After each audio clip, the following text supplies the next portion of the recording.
안녕하십니까. 11월 3일 금요일입니다.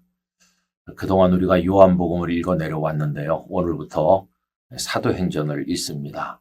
사도행전은 성령님께서 사도들 속에 역사하심으로 교회가 세워지고 복음이 확장된 내용을 담고 있어서 흔히 성령행전이라고도 부른다는 것을 우리가 알고 있습니다. 여러분, 사도행전을 통해서 성령님의 강력한 역사를 발견하고 우리 안에서도 체험되기를 간절히 소망합니다.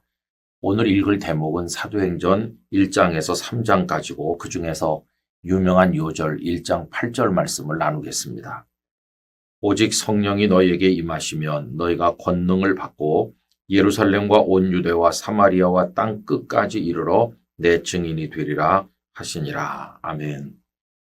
여러 차례 말씀드린 바가 있지만 제가 본래 목회하던 부산의 교회 이름은 영도중앙교회였습니다. 그런데 창립 50주년이 되었을 때 교회 이름을 바꾸기로 하고 성도들에게 공모를 했더니 너무 많은 분들이 응해 주셨습니다. 그래서 결국은 그 중에 하나를 고르는데 실패했습니다. 그래서 10년을 그대로 영도중앙교회 이름으로 지내다가 60주년이 되었을 때는 성도님들께서 목사님이 알아서 정해주세요라고 위임을 해주셔서 기도하는 중에 땅끝교회로 이름을 정하였습니다.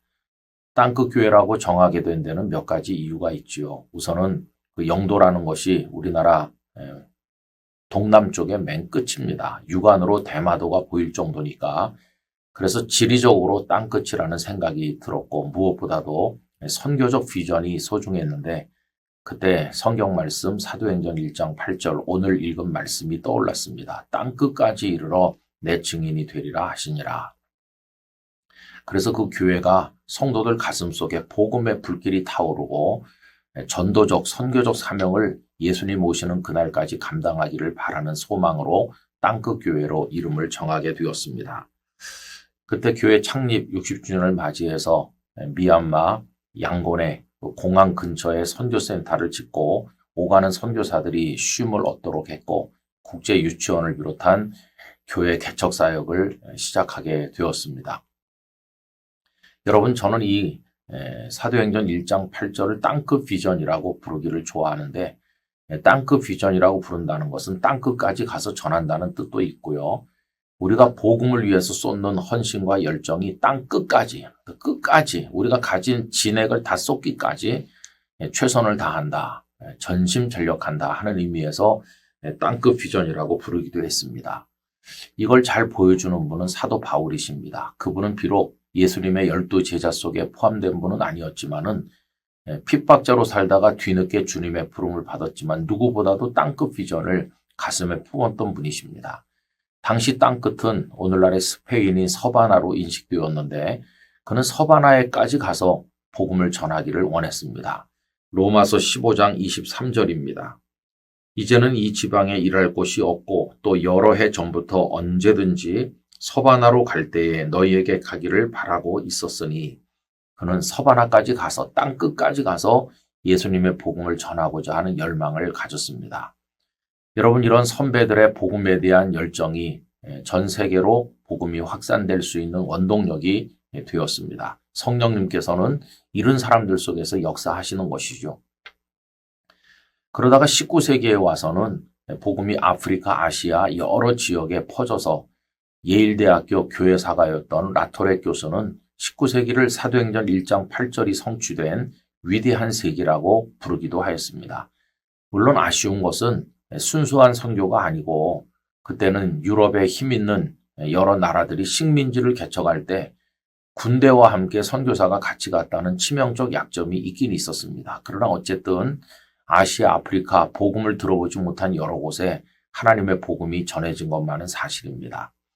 그런데 여러분, 오늘의 세계 기독교 상황은 어떻습니까? 오늘에 와서는 기독교가 일어났던 팔레스틴에는 아직도 기독교인이 아주 미미하죠. 지금 이스라엘과 하마스 간에 전쟁이 벌어지고 있지만 소위 성지라고 하는 그 땅을 바라보는 우리 마음은 너무도 착잡합니다. 성지가 피비린내 나는 곳으로 변하고 있기 때문입니다. 뿐만 아니라 그 복음이 들어갔던 예전의 로마 제국의 영역이었던 오늘의 유럽이 얼마나 세속화되고 동성애가 판을 치고 지금 유럽은 교회들이 팔려나가고 예배 참석하는 사람들이 급감했습니다. 미국도 예외가 아니죠. 아메리카 대륙에도 복음이 완전히 힘을 잃고 있습니다. 그래서 장로교가 많이 위축되었고 개신교 전반적으로 위기를 맞이하고 있고 예배 참석하는 사람이 줄고 여러분 미국의 총기 사고가 얼마나 많이 일어나고 있습니까? 그러고 보면 예전에 우리에게 복음을 전해주었던 소위 복음 선진국들이 이제는 복음 후진국이 되어 있습니다. 오히려 제3세계 여러 지역에 하나님의 복음이 왕성한 것을 볼 수 있습니다. 이제는 아메리카 대륙과 유럽이 오히려 땅끝이 되고 있는 것이죠. 이제는 동남아시아, 또 아시아, 아프리카 전역에 그곳에서 선교사들을 키워서 유럽과 미국에 보내야 될 역전 현상이 벌어지고 있습니다. 그리고 대한민국은 어떻습니까? 불과 선교 140여 년에 가까운 길지 않은 짧은 세월에 우리는 큰 부흥도 목도했지만 급속한 몰락도 지금 목도하고 있는 터입니다. 여러분 우리 제 다음 세대들, 우리의 2세들은 지금 아주 기독교인이 적습니다. 청년들, 중고등학생들, 미전도 종족이라고 말해야 됩니다. 그래서 땅끝이 멀리 있는 것이 아니라 우리 교회 주변이요, 우리 가정 안에 있다는 것을 알게 됩니다. 그래서 이 복음에 대한 땅끝 비전을 가지고 우리 영락의 성도들, 이 영상을 함께하는 분들이 최선을 다해서 한 사람에게라도 복음을 전도하기 위해 노력해야 됩니다.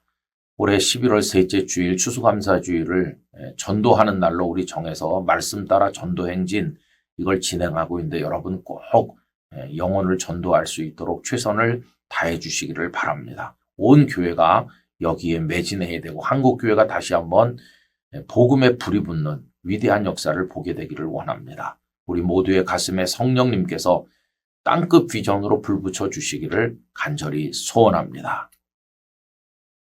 오나의 하나님 아버지, 세계적으로 세속화되고 사람들이 먹고 사는 데는 많이 발전했지만 하나님을 찾지 않는 세기말적 그리고 종말적 상황을 보고 있습니다.